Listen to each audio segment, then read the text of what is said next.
na puro negatibo ang saplot.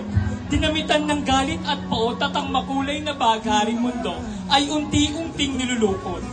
Bakla-bakla, paano kayo nabubuhay sa sistemang ganito?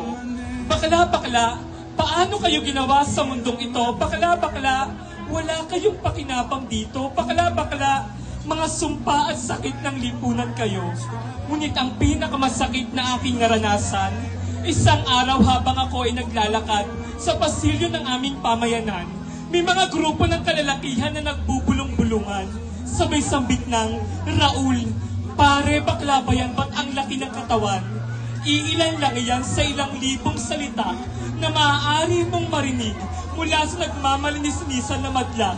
Na animo yung pagiging tomboy o bakla ay isang sakit o epidemyang nakakaawa, nakakaawang pangmasdan na magaling pumuna ang iba sa kapwa. Imbis na ang sariling pangaralan, sila patong nagmamalinis-linisan.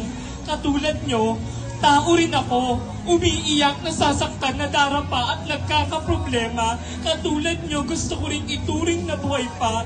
Hindi yung buhay pa ko, pero parang tarato nyo'y kami, pinapatay nyo na.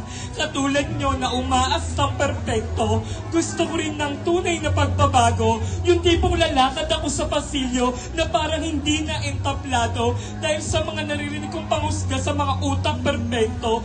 Dahil katulad nyo, gusto ko rin na mahalin. Katulad nyo, gusto ko rin maranasan ang pantay na pagtingin. Katulad nyo, meron din akong pangarap at hangarin.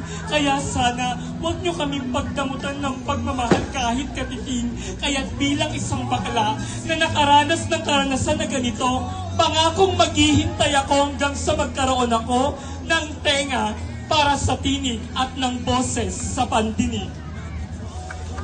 Mga ginigilo ko pong mga hurado at manonood, sa bawat patimpalak na aking sinasalihan, wika sa akin ng aking ina, nung ako'y musmus pa lamang anak, wag na wag mong ugaliing magsinungaling, sa iyong talento palakpakan at yawang ka lamang ng mga manonood ngayong gabi. Kaya ang numero 9 na nakaranas ng totoong diskriminasyon, pag-question sa aking pagkatao ngayong pong gabi, warakin at punitin ang aking mga medalya at sertipiko na ipapakita at sabay sambit na si numero 9 ay nagsisinungaling.